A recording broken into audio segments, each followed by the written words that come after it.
నమస్తే, welcome to yo-yo TV. పేదలను కొట్టి పేదలకు పెట్టడంలో మోడీ దిట్ట అనే కామెంట్లు గత కొంతకాలంగా విపక్షాలు బలంగా వినిపిస్తున్నాయి. ప్రైవేటైజేషన్ విషయంలో కూడా మోడీపై విమర్శలు గట్టిగానే వినిపిస్తున్నాయి. ఇదే క్రమంలో సంపద సృష్టించాలి అంటే ప్రజలకు ఉన్న సదుపాయాలను ఎత్తివేయాలి అని భావించారో లేక పండుటాకుల వల్ల తనకు రాజకీయంగా ప్రయోజనం లేదని భావించారో తెలియదు, కానీ వారిని ఇబ్బంది పెట్టి మోడీ బాగానే సంపాదించారు. ఈ విషయం తాజాగా సమాచార హక్కు చట్టం ద్వారా వెలుగులోకి వచ్చింది. వేల కోట్ల అక్రమ సంపాదనా పరులు విదేశాల్లో హ్యాపీగా ఉన్నారు. బ్యాంకులకు ఎగ్గొట్టిన వారు కంఫర్టబుల్గా బ్రతుకుతున్నారు. ప్రజాధనాన్ని పీక్కొని తింటున్న వారు సంతోషంగానే ఉన్నారు. 100 రోజుల్లో నల్లధనం వెనక్కి తెస్తానన్న ప్రధాని మోడీ ఎన్ని వందల రోజులు అవుతున్నా ఆ పని మాత్రం చేయలేదు. కానీ వారందరి వల్ల జాతికి కలిగిన నష్టాన్ని వృద్ధుల నుంచి లాగాలని భావించారు మోడీ. అందులో భాగంగా రైల్వే టికెట్ ధరల్లో వారికున్న సీనియర్ సిటిజన్ రాయితీని ఎత్తేశారు. దీనిపై తీవ్ర విమర్శలు వచ్చినా మోడీ సర్కార్ ఎదురుదాడి చేసి లైట్ తీసుకుంది. ఫలితంగా వేల కోట్లను ఆర్జించింది.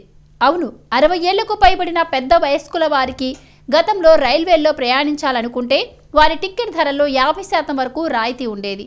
రైల్వేల్లో 60 ఏళ్లకు పైబడిన పురుషులకు 40%, 58 ఏళ్లు పైబడిన మహిళలకు 50% చొప్పున టికెట్ రాయితీని ఇచ్చేవారు. అయితే మోడీ ఈ రాయితీని నిర్దాక్షిణ్యంగా తొలగించారు. దీంతో ఏప్రిల్ 2022 నుంచి 2023 మార్చి 31 మధ్యకాలంలో దాదాపు 8 కోట్ల మంది సీనియర్ సిటిజన్లు ఈ రాయితీకి దూరమయ్యారు. ఈ రాయితీని ఎత్తివేయడం కారణంగా రైల్వేలకు 2242 కోట్ల అదనపు ఆదాయం లభించింది.